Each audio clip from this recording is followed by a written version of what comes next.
I'm Adam McKay, the director of Don't Look Up. Are we not being clear?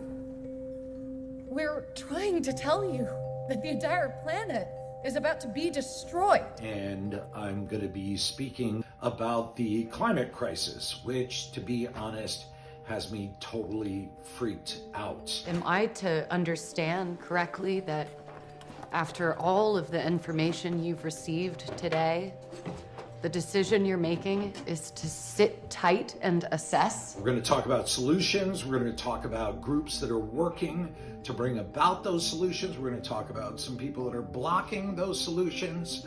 So I hope you can join us.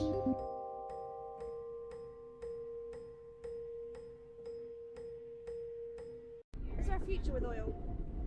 No. No. No. Hopefully not. No. Well, no. No. Yeah, with it in the ground, yeah.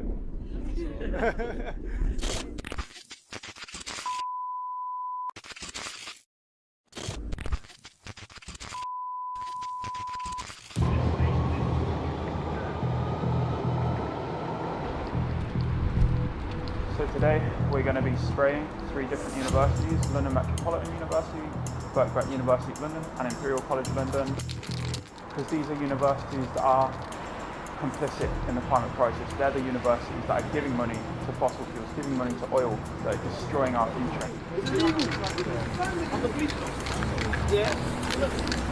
The reason we're targeting universities as well is because these are supposed to be centres for learning and science, but obviously they don't know what that means if they're funding the fossil fuel industry to this day.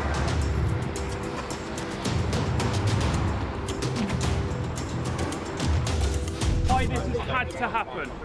Why have we been forced into doing such drastic action? That is because universities like Imperial, like Birkbeck and like London Metropolitan are funding the destruction of our future. Yeah, you can't do this. They are consistently giving money to fossil fuel companies. They are consistently refusing to listen to their students when their students are saying, give us a fucking future. You can't do this. It is a listen. Yeah, move. And our government is happy to watch that happen. Our government is happy to finance new fossil fuel projects. Our government is happy in 2020 to vote to let 2 million children starve. It's a government that does not care about the people it's meant to represent. The only thing that is going to be listened to is civil disobedience and direct action. And that is why I'm calling every single person here to join us this Saturday at 1 PM in Trafalgar Square. We can find out more about Just Stop Oil and how we're going to force the British government into respecting its people and respecting the future of its people. Thank you for listening, everyone.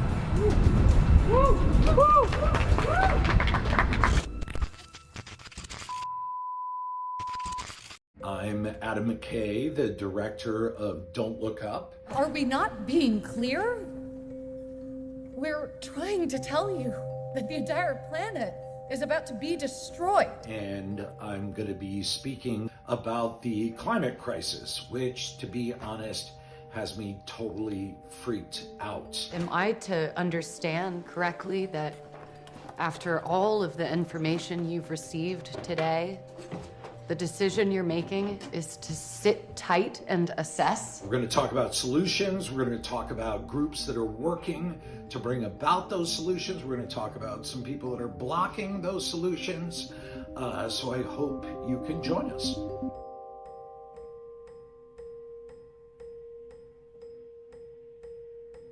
Is there a future with oil? No. No. No. Hopefully not. No. Well, no. No. No. Yeah, with it in the ground, yeah.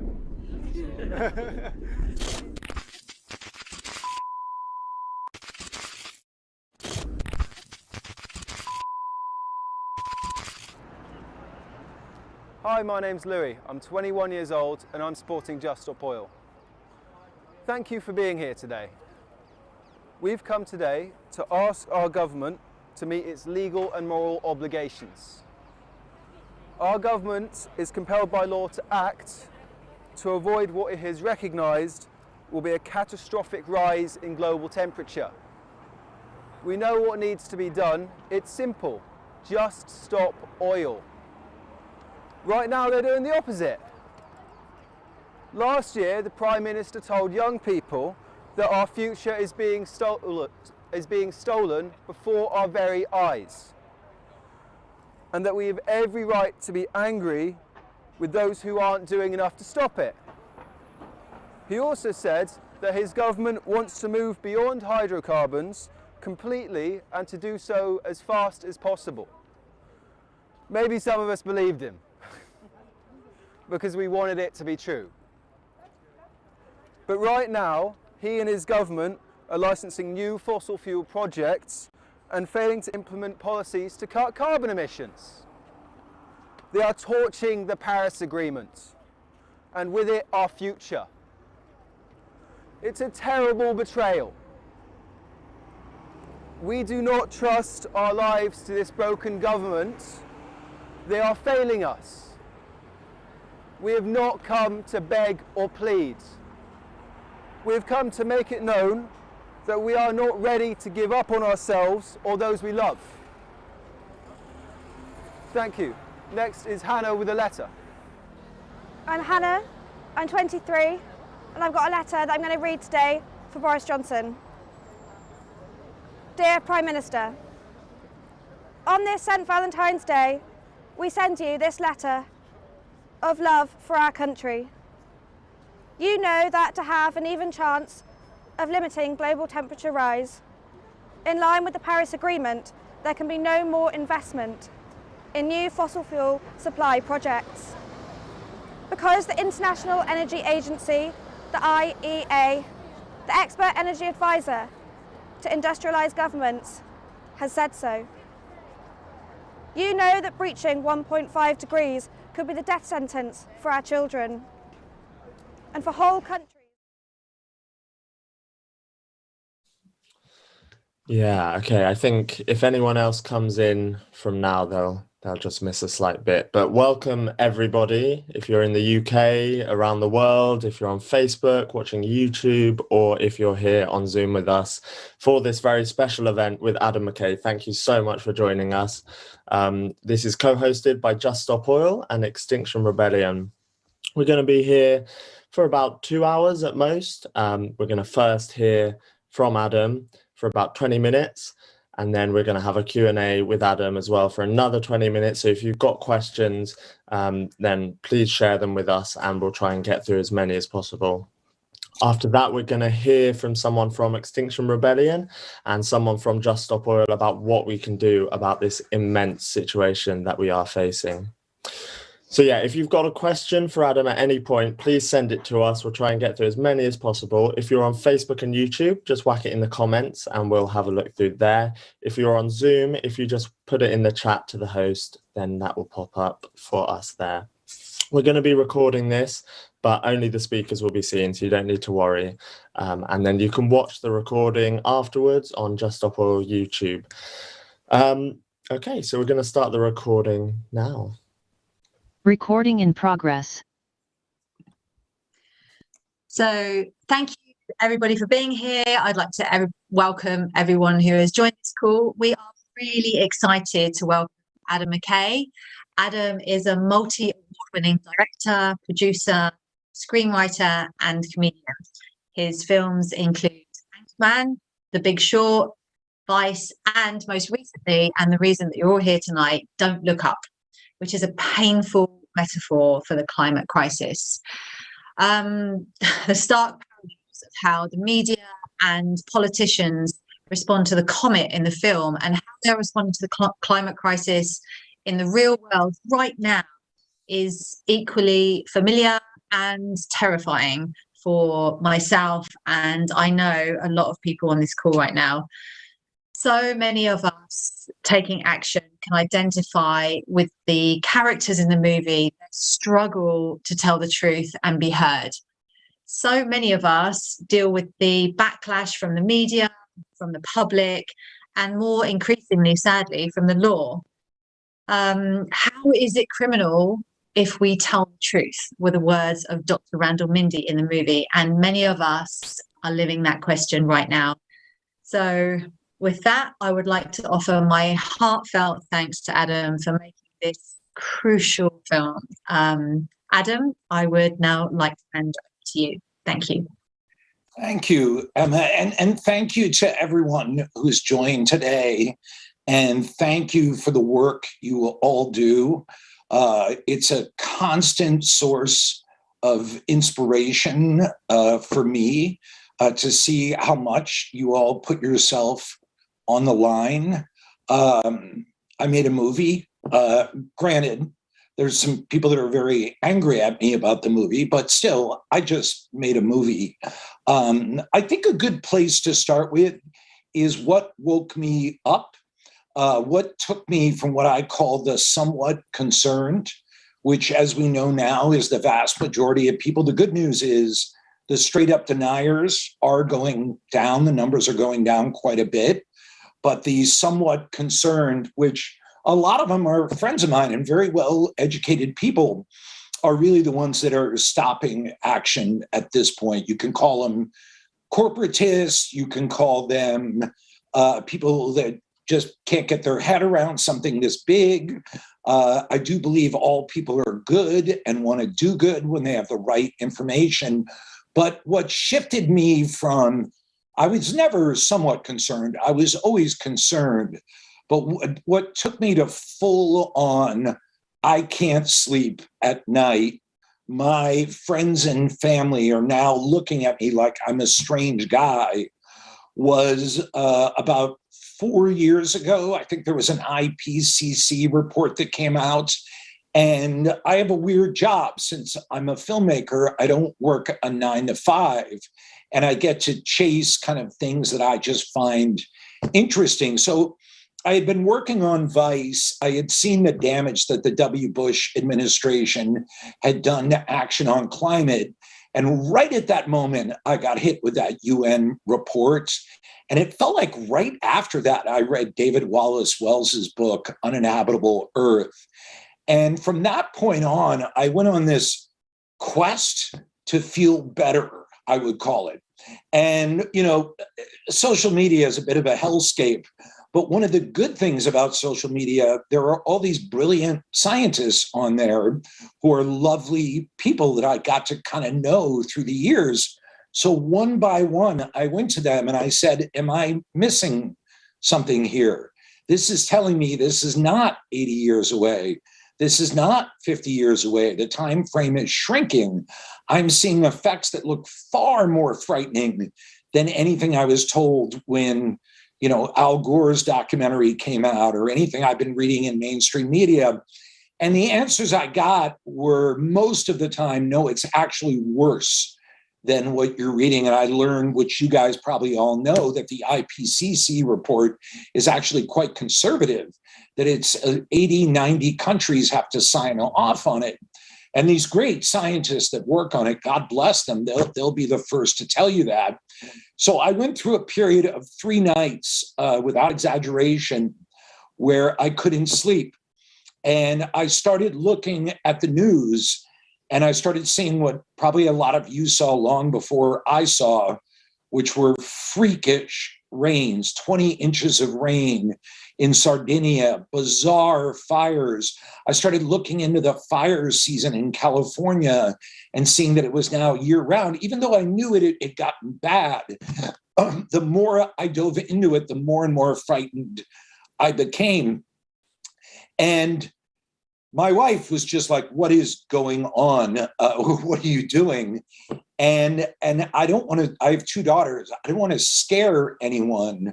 So it at that point became a very difficult thing for me to find my emotional floor for how to deal with this subject and how to talk to people about it. Because I learned that if I was too nice about it, the point was lost. But if I freaked out too much, they just looked at me like I was talking about flying saucers. And around that time, I realized, oh, this is why I make movies. This is why I make TV shows.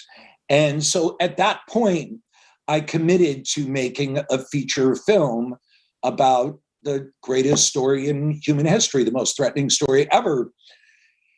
And I looked at a lot of different ways. I looked at ways. I had a big, beautiful, epic plan that was very dystopic and dark. I had another idea that was a bit of a thriller in the M. Night Shyamalan sort of mode.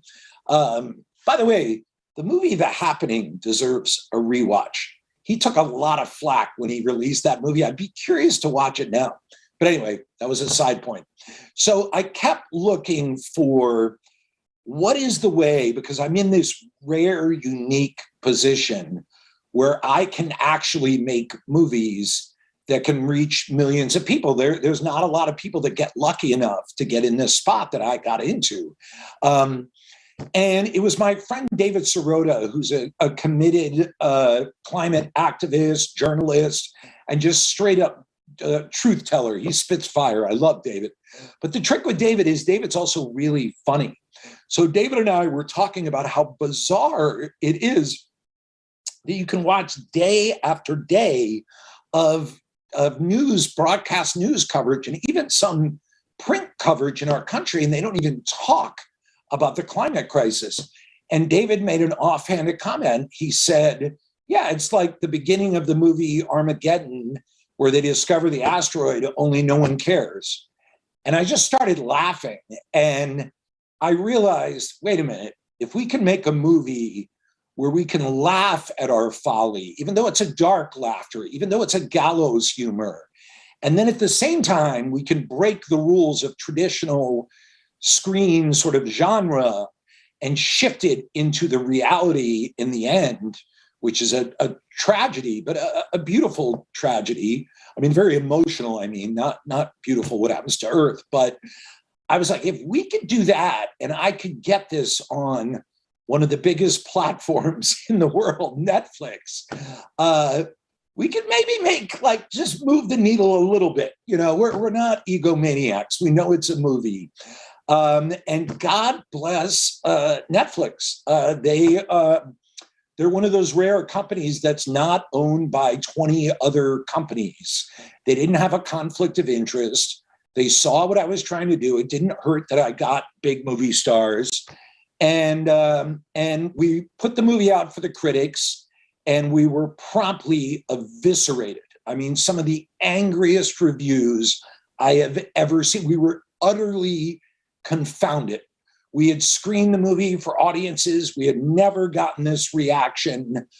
We could not figure it out. I remember Meryl Streep was like, what is going on? And, you know, we kind of realized at that moment, we're in a very complicated time right now.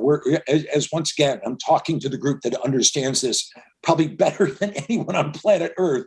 So pardon me if I say some things that are a duh, but we're living in this time that is a new era. We are in a post-climate, post-capitalism, post-democratic age.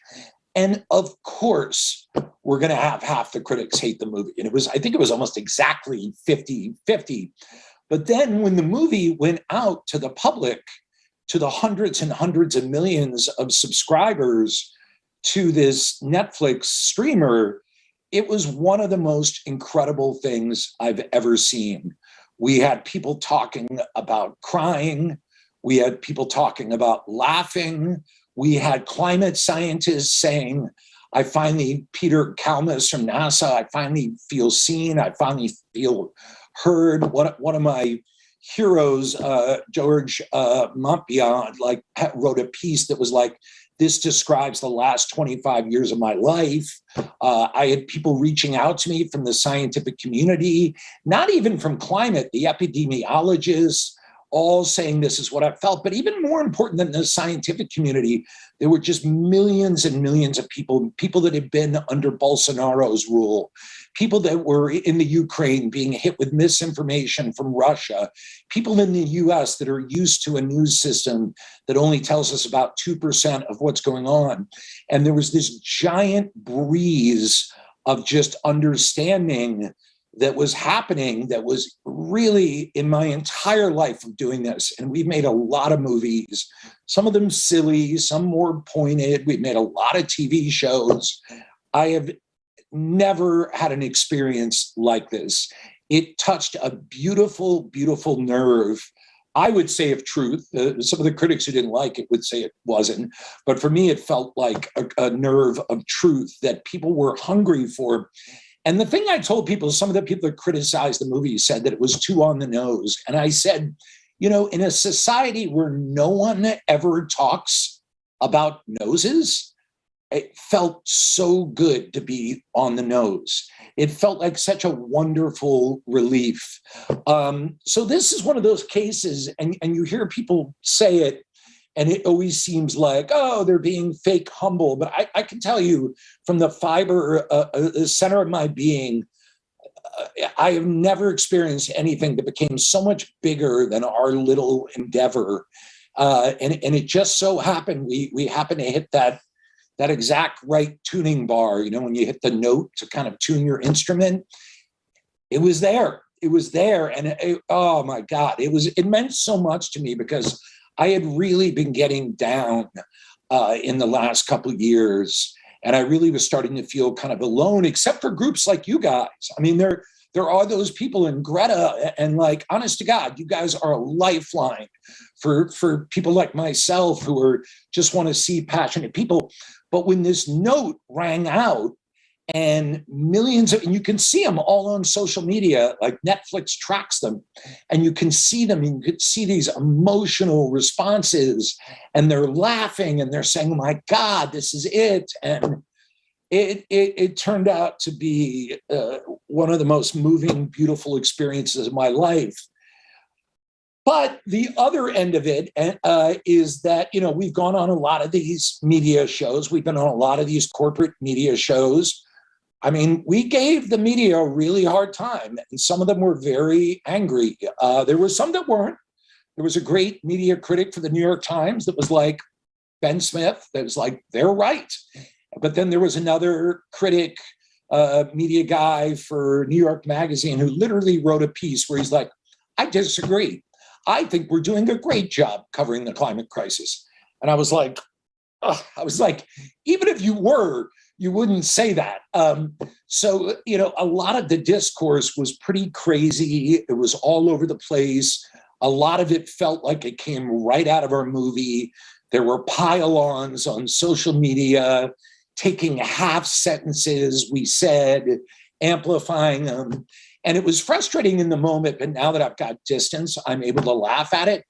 And it also gives me a lot of compassion for real activists like yourselves who get this times 1,000. I'm a filmmaker, and I got hit with this, you know, twisted words, misinformation, personal attacks. Like, I got hit with a lot of that. I mean, what you guys are dealing with the potential of going to jail, of people investigating your lives. So I came out of it, out of this whole crazy experience, something that I was passionate about, I was really afraid of, and I've come out more committed than ever to put every single thing I have in my work and life into this. And I've told all kinds of climate activists. I've talked to Alex Steffen, I don't know if you know him, Eric Holthos. I've sent messages to people, just Amy Westerveld. I don't know if she got my message, but sent her a message. I sent a message to Greta. I don't know if she got it. I don't care. She's busy. And I just told them all, I just said, use this movie. This movie created a reference point. You don't have to love the movie. You don't have to worship the movie. You can hate the movie, but it's a cultural toehold, and that's why we made it. So yeah, that's kind of the story of our engagement with this movie and this wild, wild experience. I've been doing press for 5 straight months. Speaking to, I'm going to speak to a UN group next week. I just spoke to the Truman Center that had people from the Biden administration. I've spoken to people from Parliament. I've been on just about every corporate news show you can imagine. And in every case, I say, what are you doing? this is a story. It's a billion times bigger than anything. Why are you ignoring it? And I look at that as my mission with this movie. If I'm the one that the media is going to hate, if I'm the one that they're going to walk away and go, who does that guy who did Step Brothers think he is? What a moron. I'm okay with it. I'm okay with it. If that's the little bruise that I take compared to what you folks have been taking, having people put in prison, having your lives undone. And the last thing I'll say, and then I want to hand it over and I want to hear from you guys, is whatever you need from me, I'm here. I got a guest house. I got people I know in media. I can do fundraisers. If you call me and say, McKay, we need you to get arrested with it. I mean, whatever you need from me, I'm at your service. This moment that we're living in right now is so much bigger. I mean, the age of the celebrity is looking downright bizarre at this moment. This is such a group effort. It is not about individuals. It's not about fame. It's not about movies. It's not about awards. It's not about any of that stuff. The closest analogy I can think of, or comp I can think of, is the bombing of London from the Germans. By the way, God bless the Germans. It was a long time ago. But in that moment, you saw an entire nation rally together in a way that we couldn't imagine. We just saw it with COVID. We just saw an entire economy shut down. If anyone had told us that would happen, you'd never do that. Guess what? It just happened. When pain hits us, when necessity hits us, I really think that's when we're at our best collectively. To end, I would just say thank you for everything you do. And in any small way that I can be a part of bolstering your movement, consider me in. Thank you so much, Adam. So much great stuff there. I think we're definitely going to take you up on that, coming down and getting arrested with us. But no, I mean, brilliant. It's high time. I think it's time someone put the cuffs on me. I really do. I almost had it happen during the Iraq war protests. I was close. But if you guys need me, I'm there. Thank you so much. So much of your words mean so much to a lot of people here, I think. There are lots of questions coming in, so we're going to just fire away them to you and just try and get through as many as we can, if that's all good. Sure. Yeah, thank you, Adam. That was amazing. From somebody who missed the release of your movie because they were in prison. And I've had to catch up on it in the last couple of weeks. What you're saying is incredible, and thank you. So I'm going to go to a question from Zoe Broughton, and she says, brilliant film. Thank you, Adam. Any chance you can ask the cast if they will join in on a non-violent direct action next? How do you think they would feel about that? So, it's a big cast. There are all kinds of people with different motives and different directions. Here's what I can tell you. I certainly cannot answer for any one of them individually. You guys already know DiCaprio is very committed to this movement. Meryl Streep now is extremely activated with this movement. Jonah Hill now is very activated with this movement. Tyler Perry is also eyes open. So every cast member had their moment of awakening.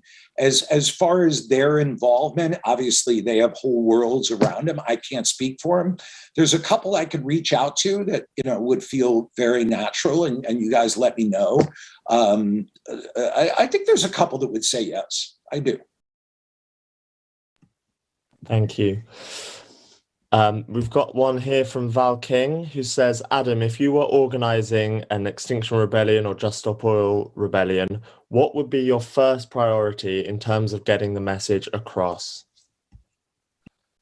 Well, it's a great question. I mean, first off, I think you guys have done an amazing job. I'm a big believer in stopping the gears of production. which I once again, I don't want to speak for you guys, but a lot of what I've seen that you've done seems to focus in that direction. And if you look back at the 60s and what happened with people blocking the gates of the soldiers being taken to Vietnam, and you look at people shutting down the economy, I think a worldwide strike, I think shutting down the gears of this fossil fuel economy, like you guys have already been doing, is great. The big thing I've kind of discovered with this, I was really shocked, and you guys probably are like, well, duh. I was really shocked how disengaged the media is. It was really an eye-opening thing for me. I sort of figured there was a little conflict of interest with the fossil fuel ads. I think there's a routine. I think habit is a big enemy of action on the climate crisis. We're just not used to dealing with something this existential. The closest we've ever come would be like the Cuban Missile Crisis and nukes. And even that isn't quite as all-encompassing as the death of the livable climate. But there's something deeper going on. I mean, the more I've looked into it, there really is. And I call it the Toodaloo Economy. And really what it is the everything's fine. Hey, check out our show. Yeah, we'll tell you about some bad stuff, but you still want to buy these products that we go to. And if you feel too down, you're not going to want to buy these products. So yeah, I call it the Toodaloo Economy. And it's really everything's fine. Nothing's that bad. It's all just cycles. And here are our advertisements, which, let's face it, that's what drives broadcast news and in some degrees, print news. Print news, though, has gotten a little bit better. I got to say, Washington Post has been doing some really good work lately. But broadcast news still feels like it's from 1987. Like, I just don't understand what they're doing. And I have friends who are in broadcast news, and I ask them constantly, I'm like, really? You can't get ratings off of the phrase fire tornado? You can't get ratings off of the term rain bomb? Like, that's giving, I mean, literally, that's like half a step away from your lead story is Godzilla. And you can't get ratings. So there's something insincere about it. I've been trying to figure out. So I love everything you guys are doing, but the one thing I would even double or triple down on is the media is a big roadblock to awareness. They are doing a lot of damage. They are creating a sense of normalcy with this story that is downright murderous. It really is. Thank you, Adam. I absolutely agree with you and these problems with the media. And actually that leads us on to our next question quite nicely. This is from Henning Jesp on Zoom. He says, thank you for showing the media failure so brilliantly. But his question is, why does the depiction of society and its response to the incoming collapse not feature civil resistance? Or why did you decide to have the Look Up movement not radicalize to disruptive protest? Why does that not feature in the film? So, it's a great question. And what it is when it comes to making a movie, you have a limited frame you're able to work with. And if you look at the movie, there is some civil disobedience in there. There's a giant march going on. There's a quick shot. There's other countries coming in. There's people attacking bass stores, spray painting. I mean, it's in there, but you can only do so much with one movie. What I can tell you is we're working on a series, but your point is still totally valid. But I think the point of our movie was distraction culture, ratings, ego, careerism, politics. And when the people finally do rally in the end, it's kind of too late. I think that's really what it is. And if that rally at the end had happened in the middle of the second act, you would have seen a lot more of it. So your point is totally a valid one. But we are working on other projects. We're doing a Black Mirror style anthology series called Uninhabitable Earth, based on David Wallace Wells's book. and I'm going to be writing hour-long episodes that I'll be directing. They'll be on HBO. And I think with that series, you'll see a wider array of possibilities and realities. And I think that can get into the widespread civil disobedience that you're talking about. We did have lines in the movie where Jen Lawrence's character was calling for a worldwide strike. There was a lot more of that. But, you know, I think the movie ended up being 2 hours, 20 minutes. And it's so hard to get all of it in. So great question. We're doing other work. We have that. We have another feature film work we're working on. We have another documentary. These are all climate related. And hopefully we'll get to that worldwide movement, because I think you're right. I think that is going to be the story of the climate crisis, is what is that worldwide movement going to look like? And I think it's going to be beautiful. I think it's going to create a new type of art, a new type of community, a new type of economy. I think parts of it will be terrifying. I think it'll be unsettling. But I think you're probably, how long have human beings been around? 250,000 years, I think, recent.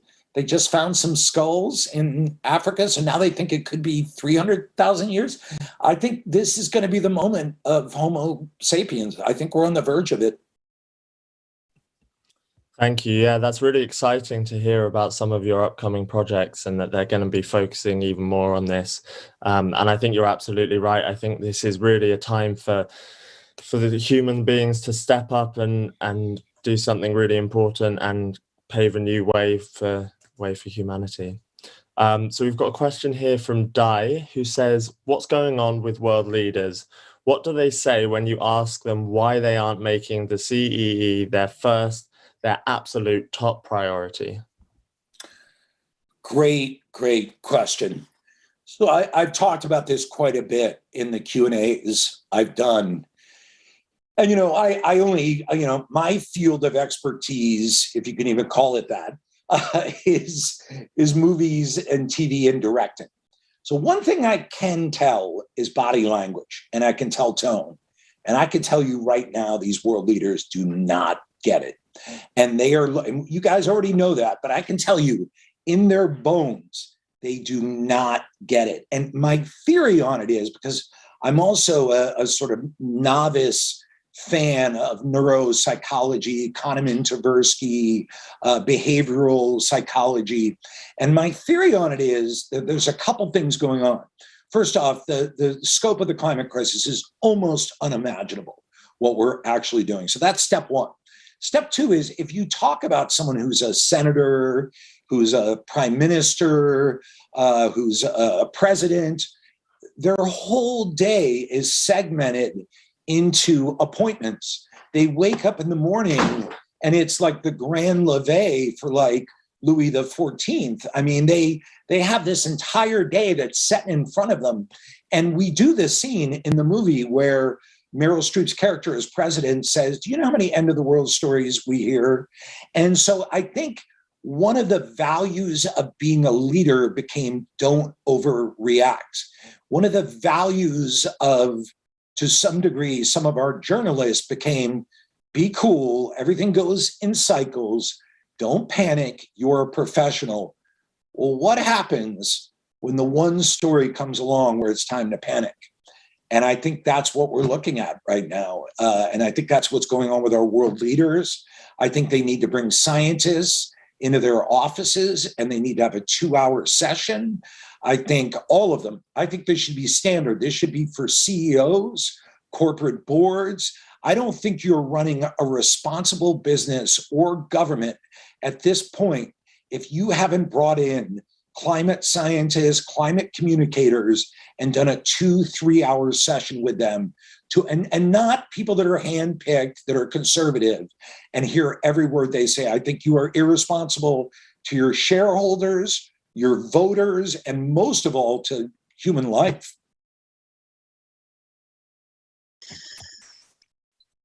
Thank you, Adam. Actually, your mention of scientists is great for this next question. I'm a scientist myself, and a few years ago I took that change from science to activism that I felt was really necessary, which I think draws on the line in the film that really struck with me when it said, we've all got choices. Sometimes you've just got to choose the good ones. And linking that to the next question from Magma on YouTube, Magma says, Adam, would you comment on the recent development of some scientists calling for a moratorium on climate change research until governments take real action? Do you think that's a step that scientists should now be taking? Wow, that's a tricky one. I mean, I do think there are other ways to proceed with research. I do think we could be creative in the way that we look for funding. We've obviously seen these bizarre billionaires shooting their rockets up into space.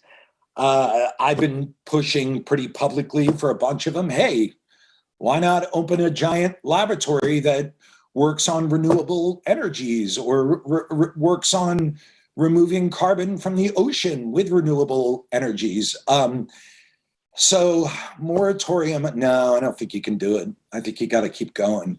I think you got to go to the last second. I really do. But who am I? I'm not a climate scientist. I don't deal with the moral conundrums they face every day, that feeling in their gut when they walk to work. So I'd say my opinion means almost nothing in this case. But if you're asking it, I would say, no, you got to keep going. Yeah, Thank you. Completely agree with you there. This is a question from Starlist, who says, this is the first time I've heard someone be so positive towards climate activists. It's made me very emotional, and I'd like to thank Adam for his honesty and support. My question is, what does Adam think us as climate activists can do to challenge the media, if anything? Or do you have any suggestions about how we overcome their reticence to report on the climate crisis? Thank you so much, first off. And I got to say, I have the same reaction to talking to you folks. Day in, day out, I have to go through promoting movies. And I've been very lucky, by the way. I mean, Netflix has really been inclusive with climate scientists. They put together an action site. It was actually pretty damn good. I mean, you would think, oh, corporation, BS action site. No, they really worked hard. There's a woman, Emma, there has been incredible. And I can't complain about that part, but the part that's hard for me, the part that feels like a 50-pound weight, is just the day in, day out living where everyone's so cheery and you open your door and it feels like you're in Meet Me in St. Louis starring Judy Garland. And I don't know where that reference came from. And so to talk to you folks does the same thing for me. I think it's so important for us all to be speaking to each other. And you should know there are a lot of people here in Los Angeles. Everyone likes to call Los Angeles Hollywood, like it's some weird world. No, it's just like, I'm from Philadelphia. I grew up around Worcester, Massachusetts. Like, I just came out here because I make movies. So you should know, as isolated as you feel and as crazy as the society makes you feel, one of the great things I got out of this movie was reading those social media comments, not from the critics, not from the pundits, but just from regular people in dozens of different languages. It was really beautiful. And they're out there. As far as the media goes, they do care. When you call them out, they were bugged when I called them out. Some of them will hate me forever, I'm sure. But when you call them out, there's a site right now called ABC Didn't Mention the Climate Crisis. And all the Twitter site does is every day that ABC News, one of the big news outlets here in the US, doesn't mention the climate crisis, they just do a post. ABC News did not mention the climate crisis. ABC, that has an effect. If you call these people out on social media and you have consistent presence, where's your day-to-day climate coverage? Why didn't you ask Boris Johnson about actions today? Why didn't you ask that parliament member? Like, if it's a consistent effort, they like their jobs. They want to be professionals who are revered. But when their job becomes filled with shame, when their job becomes they're ignoring one of the biggest stories, it's not as fun for them. The model I always think of, and I don't know how much it hit you guys over in the UK, but I don't know if they legalized it in the UK, but the story here in the US with the Sackler family, who basically legalized synthetic heroin. Yeah, okay, so people know about it. And they've killed conservatively 500,000 people, might be 1 million. They can't go in public anymore. Their kids have to change their name. We need to be doing the same thing with oil executives, with people who are on boards, with their children. I'm not talking like 5-year-olds, I'm talking like 25-year-old children. We need to be doing the same thing with media that are ignoring this story. This isn't a failure or a dereliction of duty. This is a shame.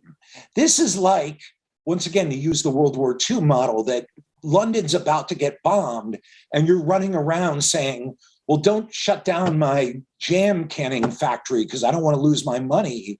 I mean, this is a patriotic shame. It's a human being shame. So I think that kind of shame has a lot of power, and it's nonviolent. But if it's a real pressure, I mean, can you imagine getting up in the morning and one of your jobs is you're a Chevron high-ranking executive?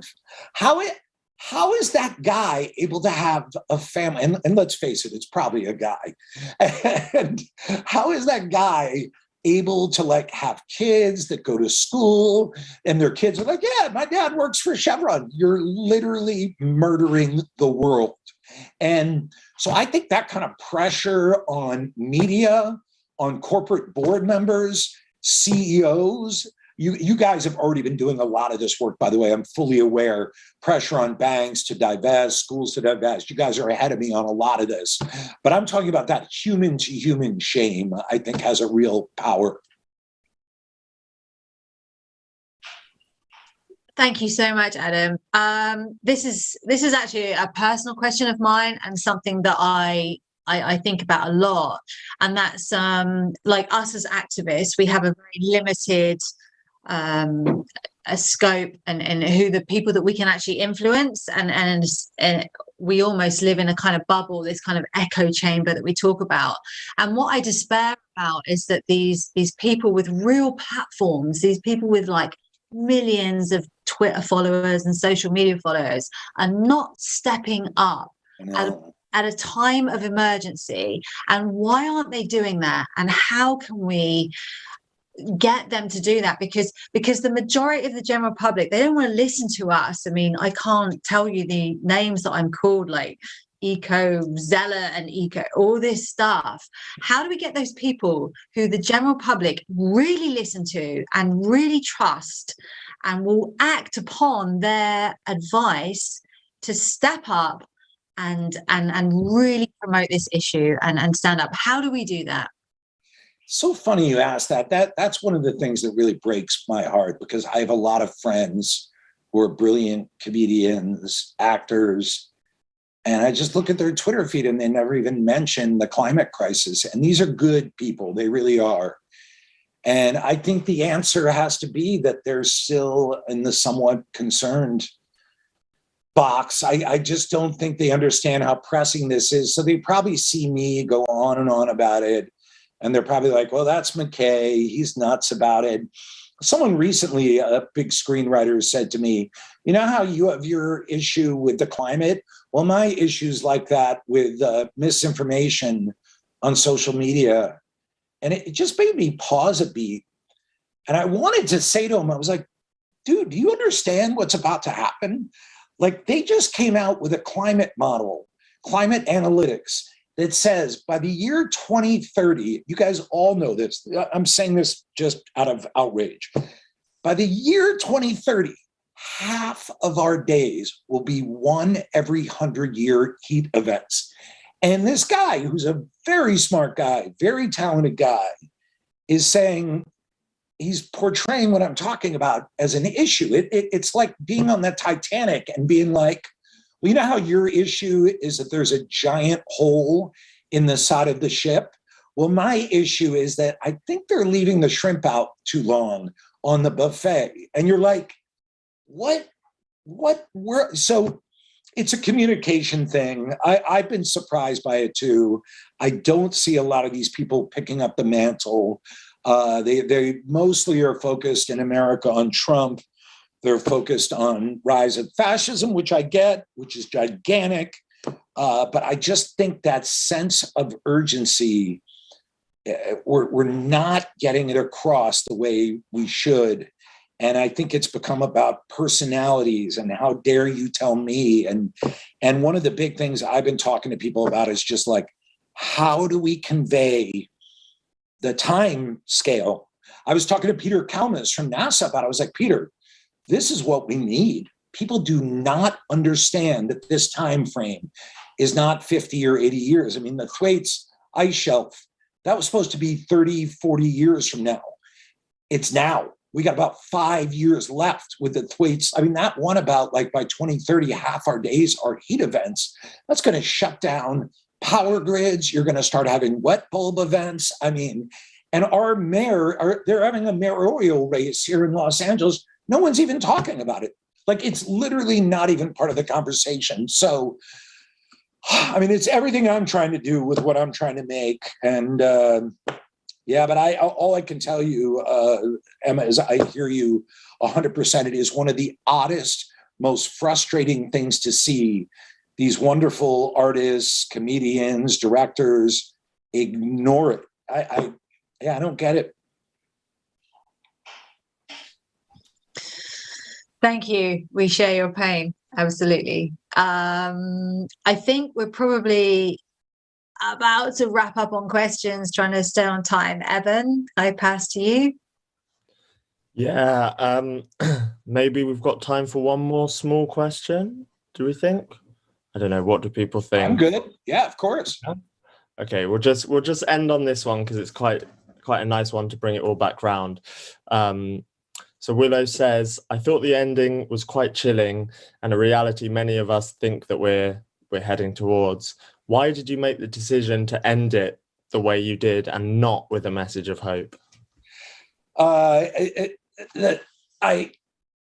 ended it that way because I think a lot of people, and clearly not the person who asked this question, and clearly not a lot of you, I think we've become audience members. I think we're used to happy endings. I think we're used to the superheroes figuring it out. I think we're used to the comedy ending okay.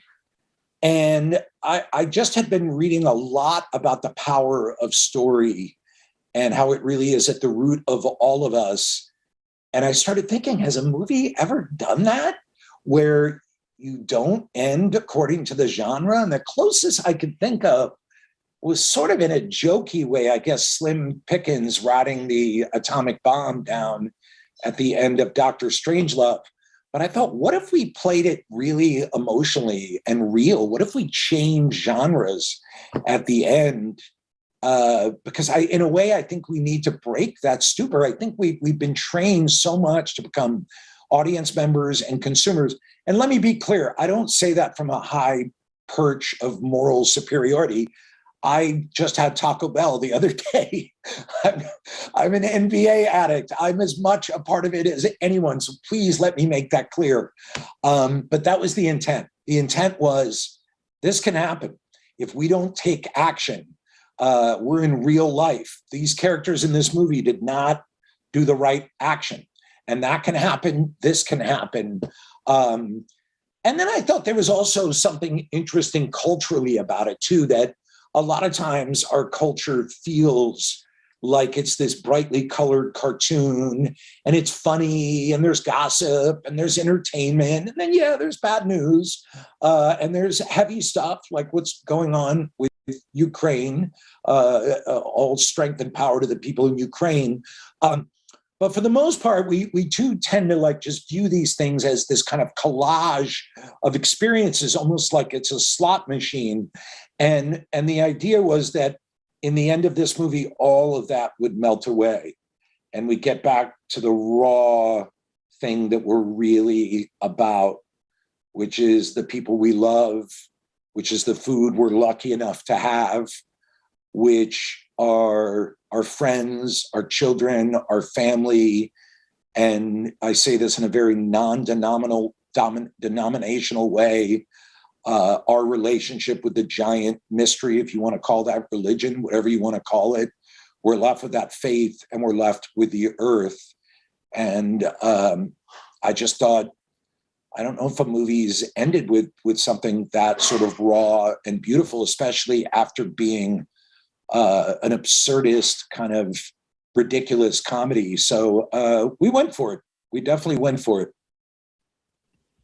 I mean, for me, it was the right ending. As a 21-year-old who at the moment is spending their entire life trying to fight for something else, but cannot help but feel that that is what's coming, and everything we're fighting is just still leading us towards that. So yeah. Can I just jump in quick? We're not going to lose this. We're not. We have the science. We have the renewables. Science is our Excalibur. We have brilliant scientists. We have people like yourself, millions and millions and millions who are about to wake up. Pain motivates us more than anything. We can do this. We're not going to fricking let this thing go away because these greedy fat cats in these oil boardrooms. So even though I ended the movie like that, we're not going to lose this. We're not. We already have the renewables. They're already cheaper than fossil fuels. And these old relics who haven't gotten their head around it, they're going to be gone in about 2 or 3 years. You watch. They're all going to be chased out, and it's going to be you people in charge. And we are going to have a jolt of energy and activism that goes back to what I talked about before. So if anything I'm going to end on, it's that. We are not going to lose this. Adam, thank you so much. Thank you for being here with us today and for answering all these questions and talking to us. It really, it means so much that you've given your time to do this. Good luck with the Academy Awards later this month. That seems ridiculous to say after that conversation, but still, I'll say thank you. If by chance we win one, which who knows, I get to make a little statement, so that would be a good thing. And I'll just end by saying, honest to God, tremendous respect, love, and empathy towards each and every one of you. What you're doing, I'm not just saying it. It really is a beacon of hope for millions of people. So if you ever feel alone with us, you're not. Thank you so much. We are going to hear from someone from Just Stop Oil and Extinction Rebellion, and then some testimonies. Adam, you're very welcome to stay, of course. We'd love to have you, but we completely understand if you do need to go. You're a busy man. They're ushering me off, so I'm going to go. But thanks you guys so much. And let's, please, let's all be in touch. Thank you so much. Thank you, Adam. Thank you so much. Thank you. Okay, so we're going to hear from someone from Just Stop Oil and from the Extinction Rebellion. If you do have any questions whilst listening to these guys, please put them again in the chat. We're going to be going through and answering them afterwards, after we've seen the testimonials. So first up, I would like to introduce Gully from Extinction Rebellion. Welcome, Gully. Huge admiration and respect for you, and looking forward to hearing you talk about what we can do in 2022 in response to the situation that we are currently facing. Gully, thank you for being here and welcome. Thanks, Emma. Thank you, everybody. Hello, everyone. Nice to be here. That was so great to hear from Adam. Like, really fascinating. He's got such a different perspective and yet not also the same perspective. And also didn't expect to laugh so much on this call. So that's something else we can thank him for. And also thanks to Just Stop Oil for putting on this call. Firstly, I'm so sorry for my croaky voice. I'm really conscious I might sound a bit silly and it might be slightly painful to listen to, so I'm not going to speak for that long. And I'm going to do that quite a lot. So it's 4 weeks until Rebellion, which starts on the 9th of April. So it's only right and predictable that I'm a little bit run down. And that's because we're working really, really hard to create a rebellion that is super easy for anyone to join. And it's going to be impossible for the government to ignore. Just Stop Oil are going to be disrupting the worst polluters, shutting down the gears of production, as Adam was saying. And from the 9th of April, Extinction Rebellion will be on the streets of London for 9 days, demanding action from the government. The government are the ones with the power to change things, and they answer to us. Civil disobedience is an invitation to remember that fact. Mass disruptive protest works. History shows us it works. We've seen it for ourselves. In 2019, Extinction Rebellion shut down parts of central London for about 10 days. Around 1,000 people were arrested in the course of that time. And 2 weeks later, the UK Parliament became the first in the world to declare a climate emergency. We have the tools we need to pressure the people with power to act. What we need is more help. We just need more people. We can't do it alone. So book time off work and plan to be in London from the 9th of April onwards. And if you have any time at all to spare in the next 4 weeks, there is loads and loads of work to be done. And there's genuinely a role for everyone. What we're doing at the moment is a massive outreach push, which involves door knocking and local talks which we've titled Look Up, Step Up. And it's super easy for anyone to get involved and help us get out the numbers for April 9th. You can find out how to get involved on the website. Becky Bond, who was one of the senior advisors on the Bernie Sanders campaign, who we've taken a lot of inspiration from with this work, says, you don't get a revolution if you don't ask for one.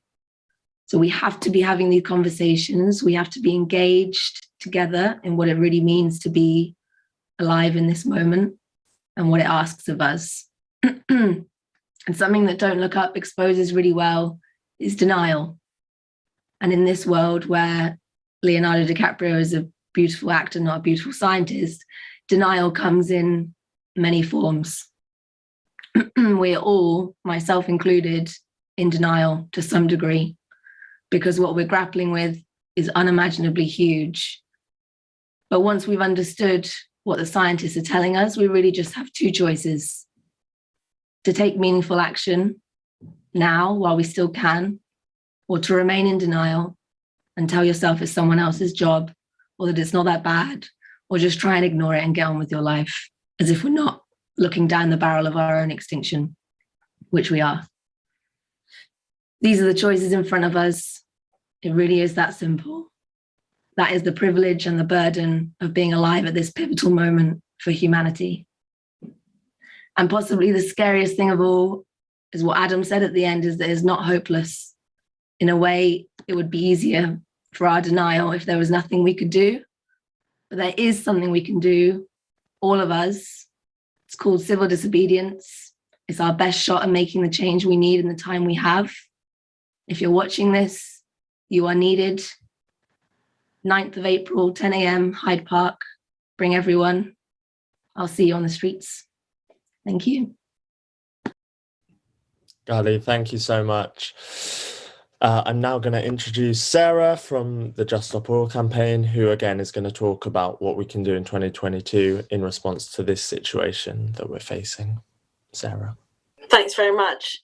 I don't know, I might be have been a bit missold, but I certainly will talk about what we can do. I was going to talk a little bit about why we should do stuff, and then I'll move into what we can do. Thank you, Gully, and yeah, so grateful to Adam McKay. Grateful for him for coming on this call, but also so grateful to him for making that film, because it resonated with me so much. I really felt it. I once did an interview with Emma Barnett on Newsnight, and it was a bit grittier than the one in the film, or the interviews in the film. And it centered around the alarmist claim that billions were going to die due to planetary heating, and that there was no science to prove such a claim. And it was a pretty scary interview, and I found it quite tough. And then they went on to discuss which player in the Premier League had the longest professional career. I was like, really? Really? And then when you're doing interviews, there's also that, oh, I'm sorry, but we're out of time. It's like, yeah, we are so out of time. We are so out of time. It's like planting a tree, the best time for us to have acted was 30 years ago. Or if we're being honest, 60 years ago. And telling the truth now about that is probably the most difficult, painful thing that any of us can do. And as Adam has highlighted, is probably also the most important. And it's interesting that Don't Look Up was so mauled by the critics, and that those of us who have spent decades trying to communicate the reality of our situation, we loved it. We recognised in it our predicament. And those, the people who set themselves up as the truth tellers, the media, the educators, they stepped in, didn't they? And they rubbished it. The bit where the profiteer wants to extract the comet's assets has been called ludicrous. And yet, at the same time, oil and gas shipping companies right now are eyeing up the economic potential of the loss of the Arctic sea ice. It represents economic potential to them. Our own Environment Minister has said that climate change offers potential benefits to UK farmers. Why? Because the rest of the world won't be able to grow food. And so it's opening up new markets to us. They are seeing starvation and famine is being promoted as a business opportunity to UK farmers. It's obscene. And right now, what are we witnessing in the UK? We are witnessing the nation's petrol heads, if you like. They've made a mental link. They've made that jump, and they are linking Putin and war to oil. Like, well done to them, great. But what they're doing to us right now is that they are pushing the solution that what we have to do for our own national security is to stop buying Russian oil, but somehow the solution is we have to develop our own oil. It really doesn't make sense, as if the physics of climate change, the reality of what we face, can be ignored in favour of ideology. We have to ask, Tracy Mulligan, the Insulate Britain spokesperson, once asked Dan Wootton on one of her interviews with him, she asked, Dan, are you scared or stupid? And she kept pushing him on this one. Dan, are you scared or are you stupid? Well, right now, it seems that we need to be asking that question very loudly of our MPs. And I think Adam was right. When he talked about shame as being a great motivator and a great driver, is I think we need to start using it, because it is shameful that we are basically murdering life on Earth and people are being allowed to ignore it and continue with it. And they are selling it to us as if it is normal. Because where are we? And most of you know this, but most scientists don't believe that the Paris Agreement, that 1.5 can be met. We are going to blast our way through it.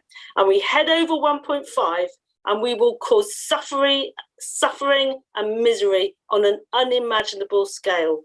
There will be increased regional and national conflict over reducing natural resources. And we can see what that looks like in Europe right now in the Ukraine. We can see what is coming. And the last IPCC report, it's almost vanished without trace. And what did it do? Yet again, it laid out to us that everything is unfolding much, much worse than we thought it was going to be. Yet again. Apparently, adding vast amounts of energy to a complex, chaotic system is having seriously unintended side effects. And we know what's causing this. It's burning stuff. It's almost comically simple. Burn stuff, heat the planet, lose everything you love. And our only chance is to stop doing this really, really fast. We need to just stop oil. Everything humanity has ever built, designed or grown was built for the old planet that we've now left behind. Everything, we're stepping out, we have delivered to our children a new planet. And our government's response to this is to greenlight 40 new North Sea oil fields. And they want to extend the coal fields. The executive director of the International Energy Agency said if governments are serious about the climate crisis, there can be no new investments in oil, gas and coal from this year. He said that in 2021. 40 new North Sea oil fields.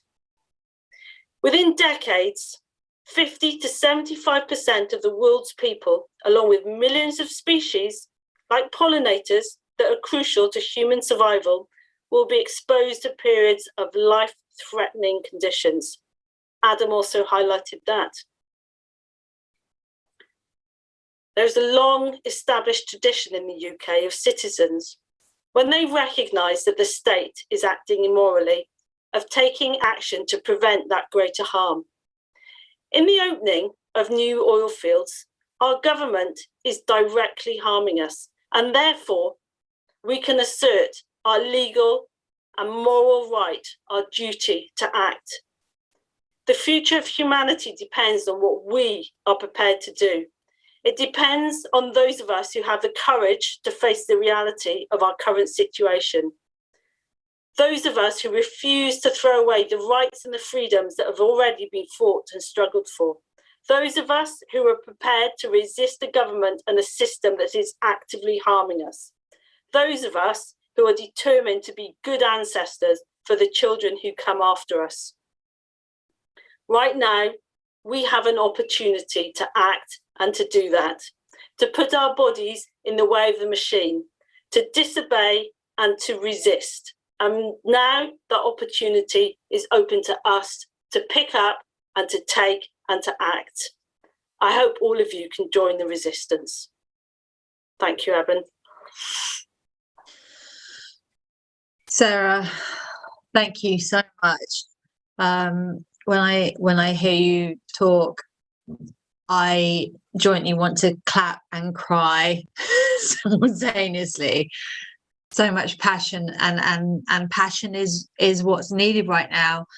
I'm going to return back to like Adam McKay, what he said just now, and he said you guys are a lifeline. And right now there are over 400 people on this call, and we are the lifeline.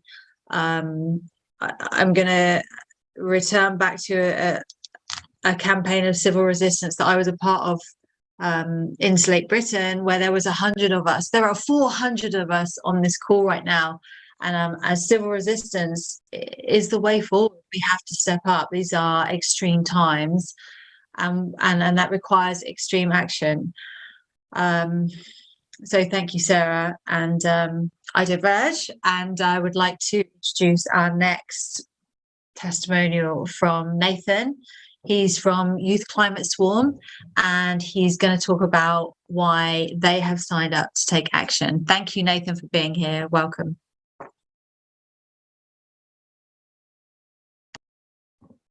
Thank you very much. Yeah, inspirational to hear that from Sarah, and from Gully, and from Adam.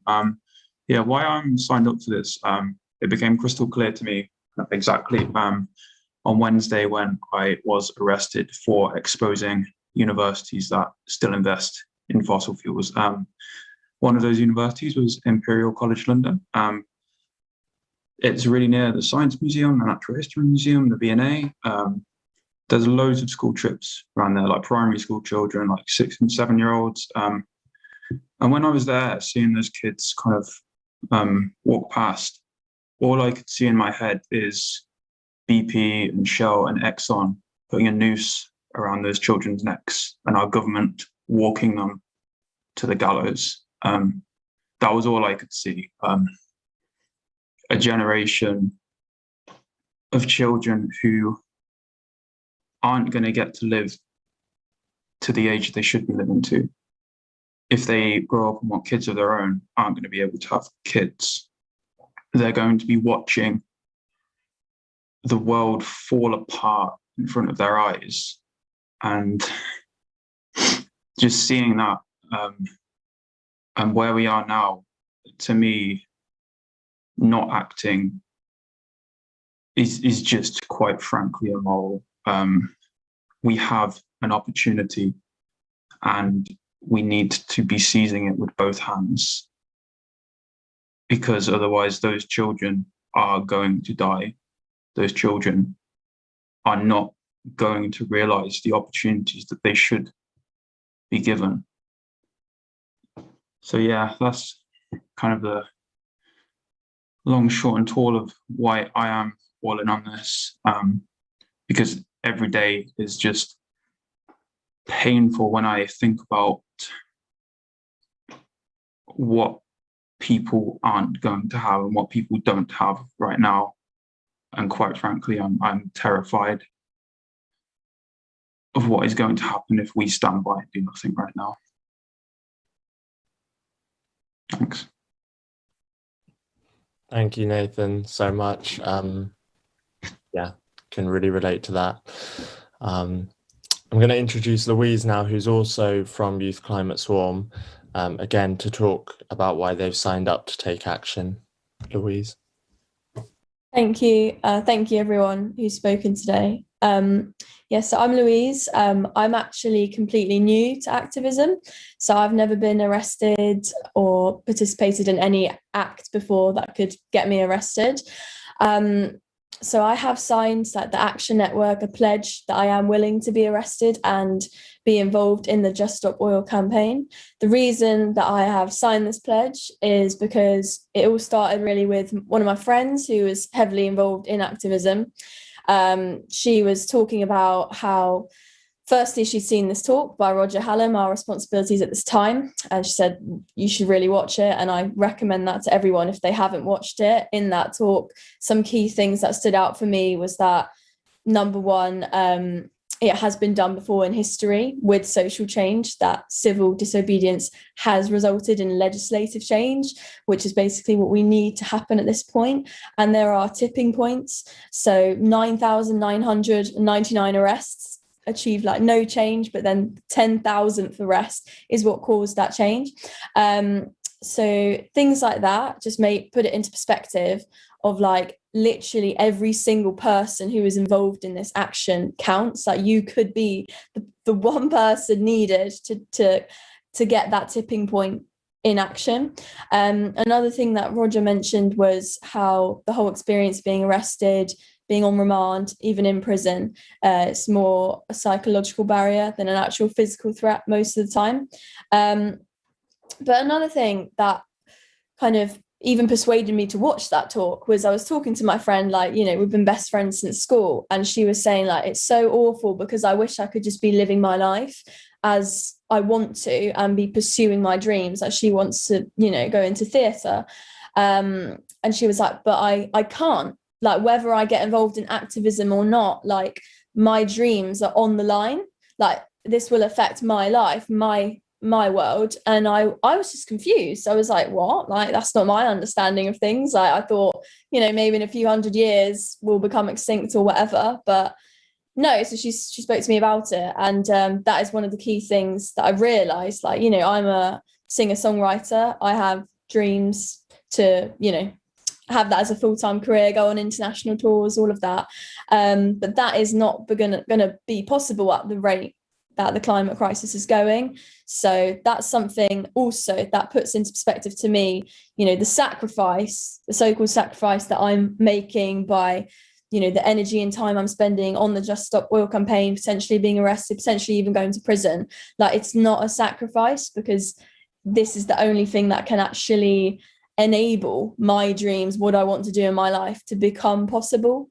And I think that, well, that literally applies to everyone. So whatever barriers, because that was my barrier, you know, initially, of like, oh, I don't want to get involved because, you know, all these things that I want to be doing, like, how can I do them all? So that's something that I'd like welcome everyone to think about. What is the barrier stopping you from becoming involved? Is it, oh, you know, I want to have kids, family, all of these things. So stuff like that, really.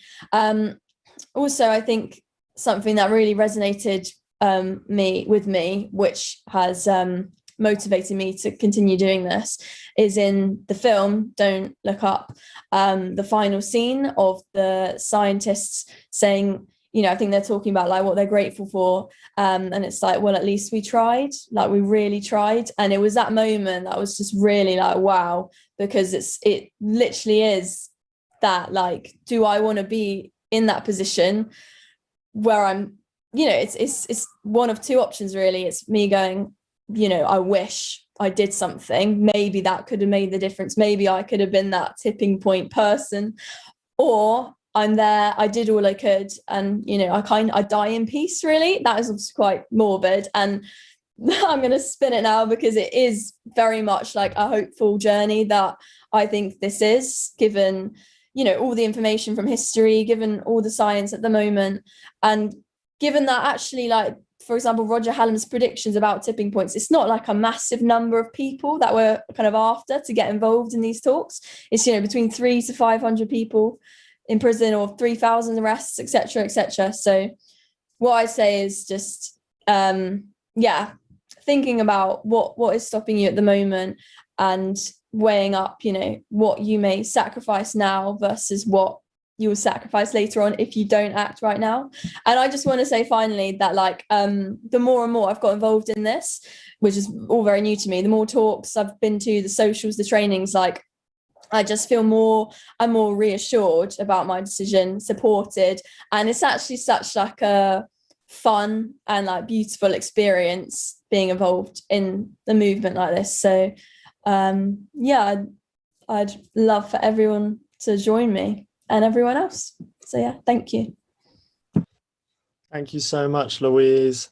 At this point, I would like to thank Emma for hosting this. It's been amazing to have you. And I'd like to welcome Hannah, who's going to be here to help answer some of the questions during the next part, along with Sarah and Gully. So if you're on Zoom, you're going to be going into some breakout rooms soon. And people watching on the live stream, please keep watching. We've got more information for you in just a few minutes, and we're also going to be here to answer any questions you have. So just hang on with us, please.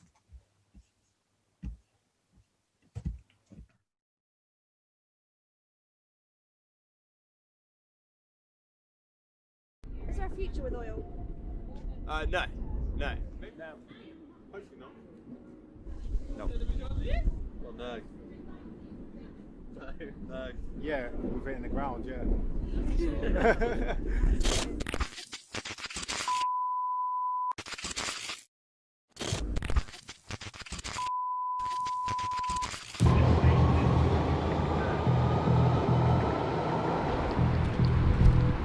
So today we're going to be spraying 3 different universities: London Metropolitan University, Birkbeck University of London and Imperial College London, because these are universities that are complicit in the climate crisis. They're the universities that are giving money to fossil fuels, giving money to oil, that are destroying our future. The reason we're targeting universities as well is because these are supposed to be centres for learning and science, but obviously they don't know what that means if they're funding the fossil fuel industry to this day.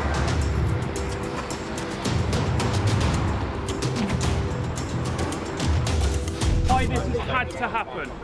Why have we been forced into doing such drastic action? That is because universities like Imperial, like Birkbeck and like London Metropolitan are funding the destruction of our future. Yeah, you can't do this. They are consistently giving money to fossil fuel companies. They are consistently refusing to listen to their students when their students are saying, give us a fucking future. You can't do this. It is a move. Yeah, move. And our government is happy to watch that happen. Our government is happy to finance new fossil fuel projects. Our government is happy in 2020 to vote to let 2 million children starve. It's a government that does not care about the people it's meant to represent. The only thing that is going to be listened to is civil disobedience and direct action. And that is why I'm calling every single person here to join us this Saturday at 1 p.m. in Trafalgar Square. We can find out more about Just Stop Oil and how we're going to force the British government into respecting its people and respecting the future of its people. Thank you for listening, everyone.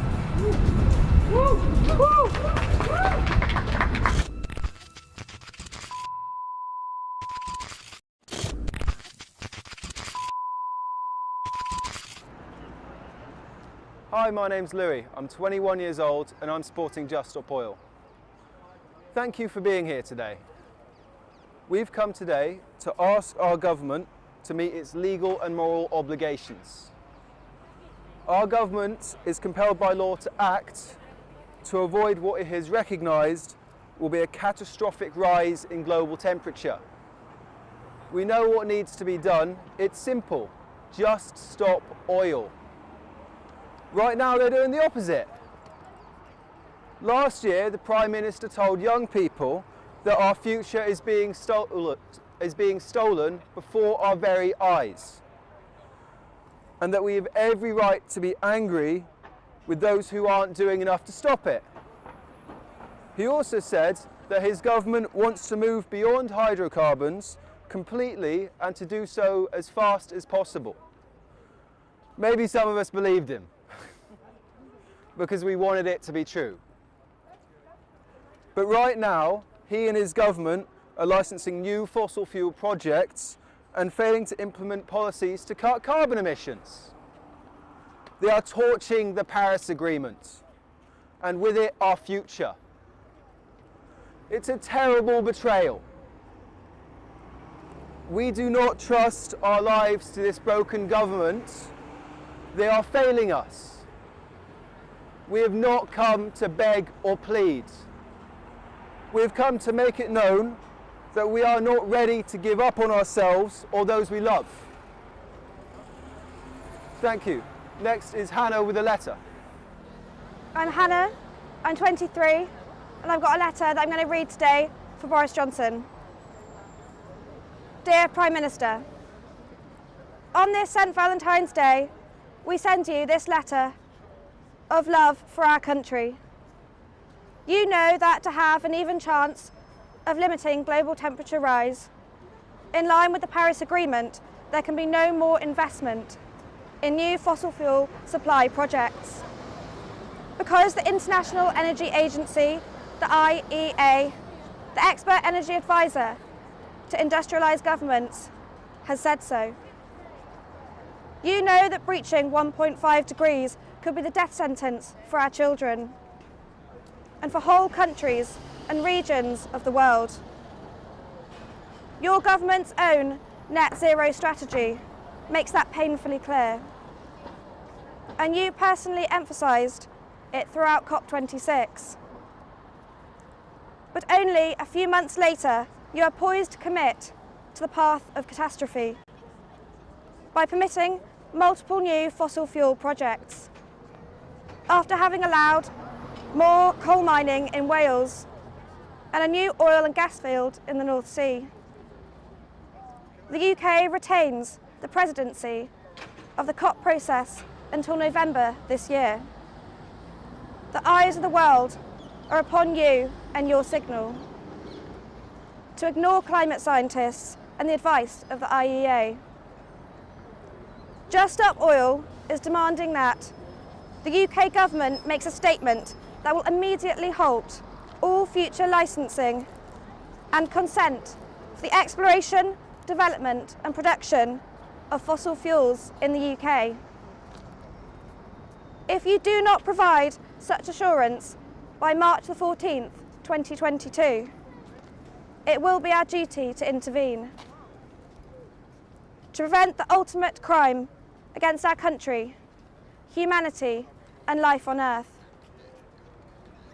We will not be bystanders. Thank you.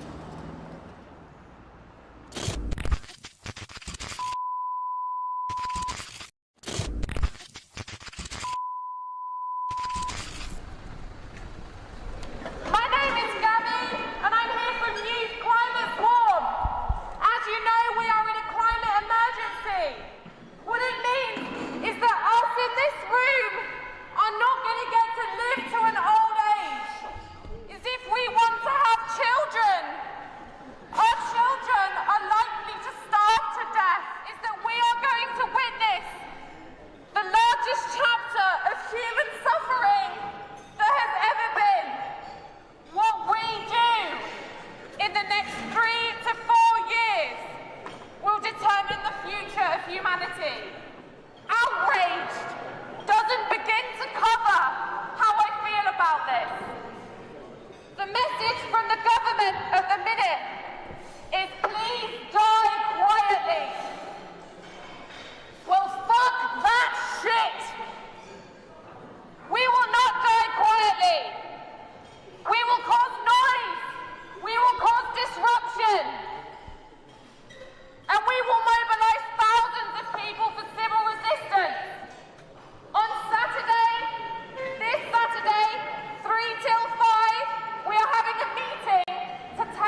as usual certainly will not save you from the climate crisis.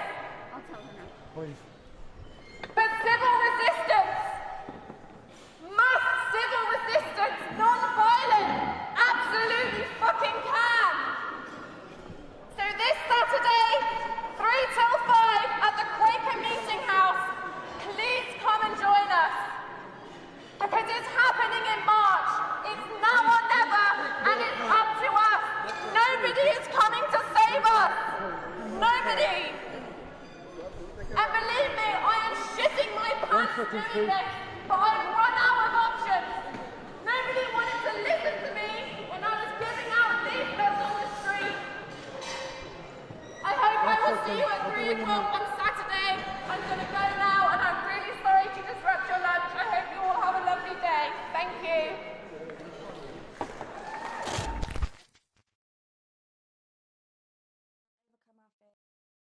Take action. Have you got any tips for that? So one of the really good things about getting involved with Extinction Rebellion or Just Stop Oil is that you aren't going to face those fears or those situations on your own. So you're going to do them with other people. And if you get involved with Just Stop Oil, there is a training that you will take place in, so that you will be prepared for the likely response that you're going to receive. And we will also talk you through what it's like if you get arrested, what happens when you get arrested, what the likely ramifications are going to be when you get arrested, so that you have an understanding of that.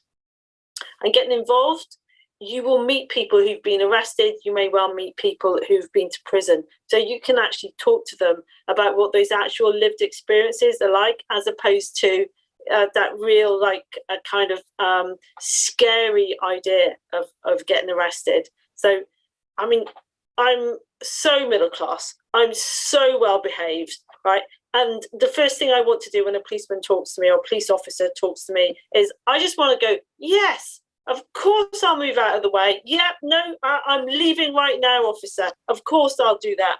And the idea of just sitting somewhere or, or doing something which is knowingly breaking the law, I found it was terrifying. It was really difficult and really hard. So I have real empathy with that. But if you join a group, you meet people who've done it and you can understand what the actual ramifications are. So I really advise you to get involved. Thanks, Sarah. I would just add to that, there's also a bunch of ways to get involved that don't involve arrests. Now, like, arrest is part of our theory of change because our main tool is disruption and we have to accept the consequences of that. So in Extinction Rebellion, we obviously want to support people who are able to risk arrest to do that and step up into that role. But there's a bunch of reasons why that might not be the right choice for some people. Mental health, physical health, like the very real possibility of increased discrimination from the police. So there's like tons of roles that need to be done in Extinction Rebellion. It's a huge movement. It's a huge effort that you can support. There's, people like me might be getting arrested. Then there's loads of support roles that are needed in order to make that happen. And as I said before, at the moment we're doing this massive outreach things. We really need hundreds of thousands of people in the street. Not all of them need to be arrested. Like, we just need loads of people out in resistance with us. So you can go door knocking. You can help us put on talks. There's loads of stuff to do. Thank you, Sarah and Gully. Both those definitely resonate with me. There's all sorts of support roles, but also in building the community and the people around you who do these actions with you, that certainly makes me feel a lot safer and empowered in going into these scenarios. This one is for Sarah specifically. So in what ways are JSO and XR working together so as not to detract from the effectiveness of one another in April? Okay, so I think we're doing that carefully, and we're going to do it so that we amplify each other's actions rather than detract from them. So yeah, obviously it's can't really say much more than that on this call, but that's what we'll be doing, and we're working together in, you know, in solidarity and friendship and comradeship, and that's why we will amplify each other's actions and be more powerful.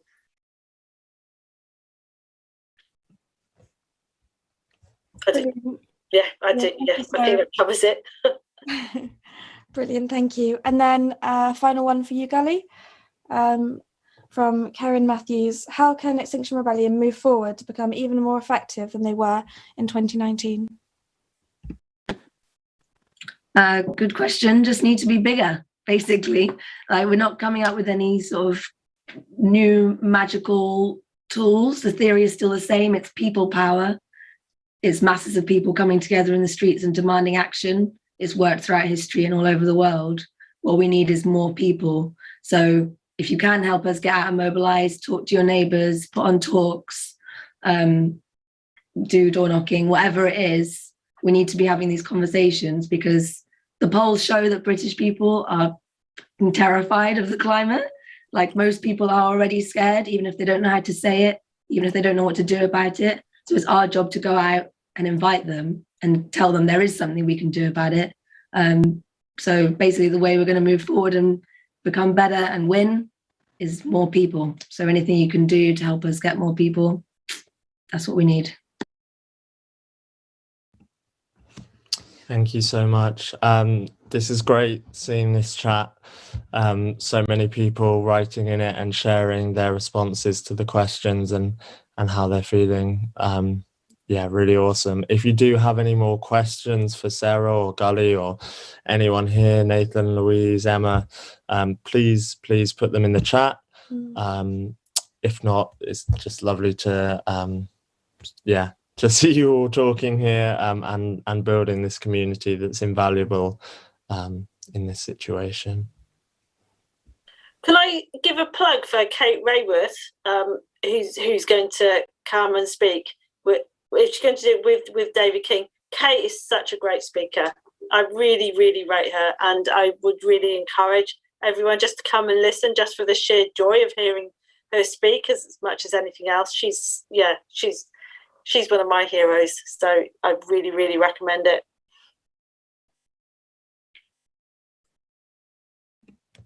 Yeah, definitely. Absolutely agree. If you it would be great if we're going to post a Google Doc form link in the chat some point this evening. It'd be great to have everyone's details on there.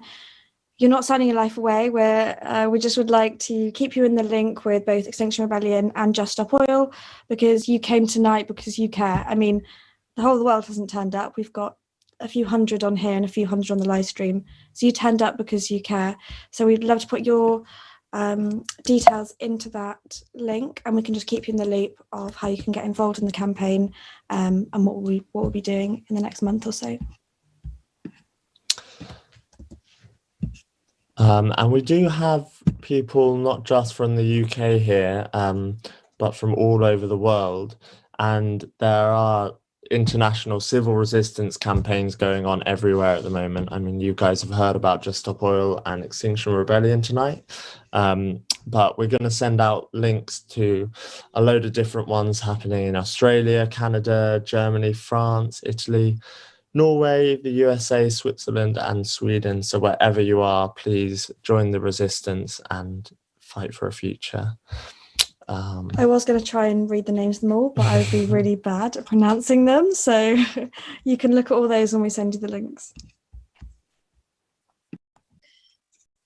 So I'm just going to interject here. This has been such an incredible event tonight. Like, so many people have come together who are like-minded and who feel that pain and terror and urgency of the climate crisis and want to act. And in that regard, I would like to invite Roger Hallam, who's here with us, just to speak for a few minutes. I know that Roger has come under some controversy and criticism in recent months, but I think that without Roger, Extinction Rebellion wouldn't have been born. And without Extinction Rebellion, I think many of us who have been part of that movement for nearly 3 years now, which is fucking terrifying because we have less than that time to actually avert climate collapse and the system change that is necessary. So I feel very strongly that I'd like to open up an opportunity for Roger to bring in his thoughts on this discussion. And yes, so Roger, I can't see on my screen, but if you're there, please reflect on what you've heard tonight and how you feel moving forwards. And these, something that excites me actually, Just Stop Oil and Extinction Rebellion working together in civil resistance and moving forwards, how you feel that's going to work. Roger.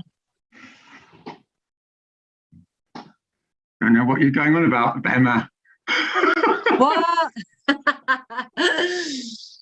Well, I have to confess that I did actually sneak off the call because I thought I don't need to go to a breakout room. I'm already signed up.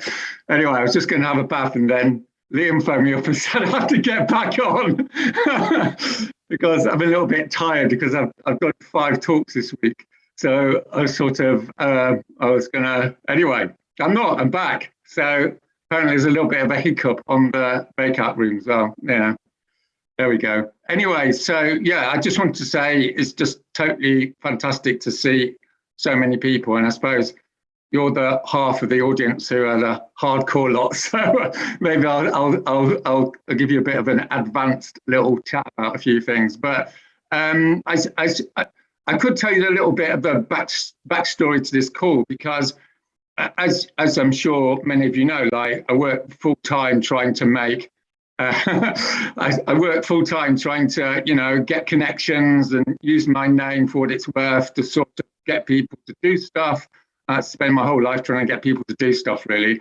And I can report, and I'm not making this up, that everything is changing so fast. Everything's changing so fast. You have to know that, out there in the world. It might not look like it, but so many people are realizing what's going on. And, it's enormously painful, as we all know, for a lot of people. And they're not necessarily showing it, but it's happening with 100% certainty. And this call is just a little example of that, isn't it? I mean, someone said to me in America, they said, oh, you should talk to Adam McKay. And I was going, yeah, right. Yeah, I'll have a chat to Adam McKay, whatever. And he's, and then this person who I helped fundraise with, she said, yeah, I've got him, going to have a chat to him. So I have to admit, I was slightly nervous. I was trying to think of impressive things to say. Anyway, the guy was like just totally normal. And as you see, and all these famous people are totally normal, aren't they, really, as we should know. But anyway, he was just all there like he was in the call, and it's just going, yeah, you can stay in my house in Dublin and, we'll do fundraising for you, stand in the road. And I was going, fuck, like, this is great. Let's get the guy on the go. So we did. So that's like the backstory of it. But this is happening over and over again. Like last week, I had a call from someone and they said, oh, we want to have a chat to you about some T-shirt or something. And I was just going, oh, I've got all these other things to do. Anyway, I phoned him up and he said, yeah, just jump on the call for 10 minutes. So I've jumped on a call. So there's these guys in the Netherlands and they said, oh, we know the production company of Seaspiracy and, God knows what else they know, Netflix and all the rest of it. And then they said, there's this guy who's, wants to support what we're doing. And I said, well, I'll have a chat to him. So then he said, oh, I'll get him on the call. Now, so he got this guy on the call. So I did my 10-minute, end of the world thing, and then he gave us 50,000 quid. So I think, that's good. Just sort of like, that was a good move, getting on a call with him. You see what I'm trying to say? Like, you have to understand. I know it's real drag, isn't it? It's a real drag for many of us just doing all this work. It's just thankless drudgery, let's face it, at the end of the day. You know, there's all these people going out putting leaflets on doors and, you know, trying to talk to people and they don't listen and all the rest of it. But I'm not, you know, being cheerful just for the sake of it. You know, that I'm not that sort of person. But like, there are some good things that are moving, and they are moving. And we've got the whole world of people who are shitting themselves and want to give us money. That's what I'm here to say, you know, and we need to use it. And I've got this, you know, I spent the last 3 years just trying to persuade people, as some of you know, trying to persuade people that this is entirely fucking possible. You know, it is entirely possible. I know many of you don't believe it, and I don't believe it half the time, but it is entirely possible to change the world with a few people. And when you change it, you'll be so surprised. And then I'm going to say, I told you so. You know? That's what I said, for God's sake. And I've seen this happen. You know, I had this before the April Rebellion in 2019. You know, I don't know if some of you saw that video I did. And I was going, you can actually do this. You can actually do it. You know, you need 10,000 people in London. And then they turned up and they did it. And people were coming up to me going, I never realized you could actually do it. And I was going, well, I did say, you know, that's what, you know, that's my job, is basically to tell people what you have to do to change the world, right? You know, there's the social science of it and all the rest of it. And I remember going around the country telling people, look, if you sit on the motorways, you will be on the front pages of the papers, you know, for Insulate Britain, and people going, no, you know, it's just going to be another little action. I was going, no, it's not. And there you are, like on the Friday, you know, it started on the Monday, and on the Friday, you know, the Daily Telegraph had it on the front page and having a nervous breakdown and all the rest of it, right? And this is the same with what's happening in April, right? It's going to be a big show. Could be the biggest show ever, right, in the history of the climate movement. So it's all systems go for everyone. You know, maybe it's not, but I'm pretty sure. I am pretty sure. Okay. I don't want to sound too enthusiastic because I might be wrong, you know, but you know, blah blah. But anyway, the last thing I was going to say is, you know, and this is one of my little signatures. You know, there's lots of people always talk about, yeah, we're all going to step up. Basically, people have to give up their jobs. You know, I know I've said that to people before, but you have to give up your jobs. This is like billions of people dying, for fuck's sake, right? You have to give up your job. I know not everyone can do that, but loads of people can. And maybe you can't do it next week, but you can do it in the next 3 months. Because we've got the money, we can employ people around the world. And this is the boring backroom operation to changing the world, is having loads of people getting up and doing a 70-hour week. You know, that's how the world changes. It's about people power, and it's about money to pay those people. And we've got the money, we need the people, and we know how to do it. We know how to get thousands of people on the street. We've been doing it for 3 years now. You know, this movement knows what to do.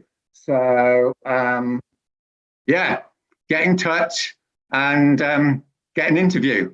I'm sure we'll say yes. All right, anyway, I love everyone very much, and I feel really honoured to be here. And I'm sorry I went off to have my bath, but thank you very much. Roger, who has time to have a bath? I know. What a hypocrite, I know. Sorry about that. I know, totally. Roger, you're talking about a 70-hour week. What are you, some kind of part-timer? For the rest of us? I know. Sorry about that. Okay, so we had intended in this call to have breakouts, and that hasn't happened. But I would hope that if you look to the chat, there will be some information on how you can take next steps. And next steps are absolutely vital in this crisis. We all need to step up. Like, civil resistance is not just going on an action, finishing the action and going home and having a bath. No offense, Roger, but it is a mindset. It is a way that we should be living our lives now. Everything we do, the window of opportunity to enact system change is closing by the day. And I feel so much comfort and strength looking at your faces on this call right now. And there are still over 200 people. And you know what? That is enough to make change. You know, we had half of that with Insulate Britain, and look what we did. and moving forwards with Just Stop Oil and Extinction Rebellion. It doesn't matter what movement you're a part of. We just need to be together. We need to work together for this system that is absolutely trying to crush us and move on with ecocidal practices. I mean, it's just everything we can do right now. This is the moment. This is the moment. We all need to step up. Whatever we're doing is not enough. And I invite you all to join. And I'm exhausted.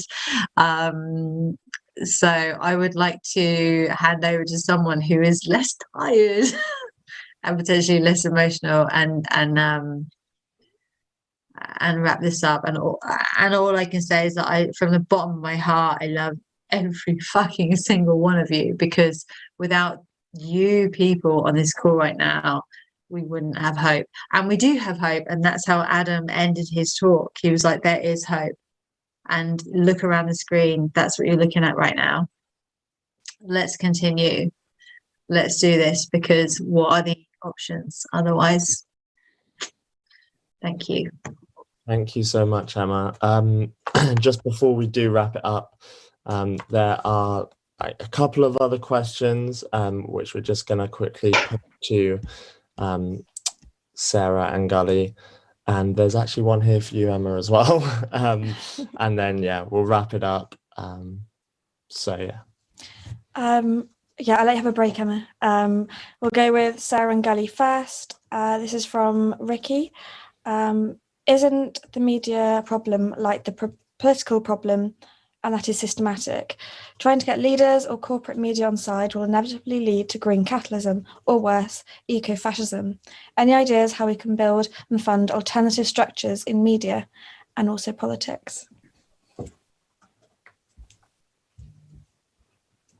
Okay, so that's a super question to get at 10 to 10 on a Sunday evening. So yeah, thanks very much, Ricky. Well done.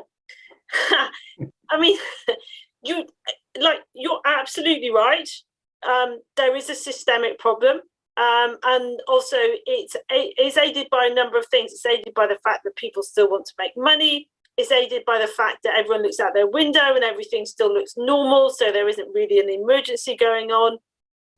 And it's aided by the fact it's very easy to portray us who are calling, fire in the theatre as alarmists and doomers. There's a whole heap of problems here that we need to unpick.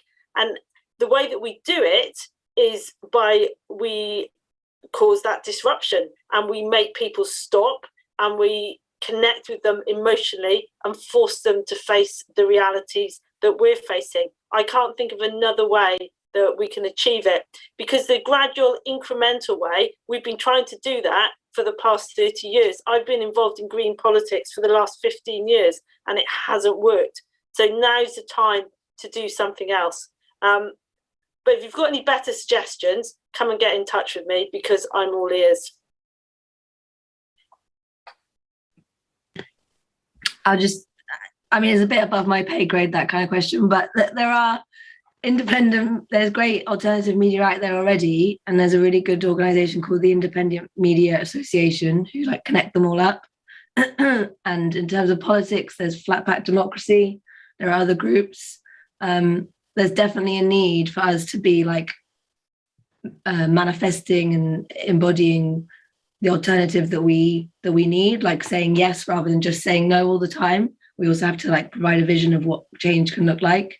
So you're absolutely right.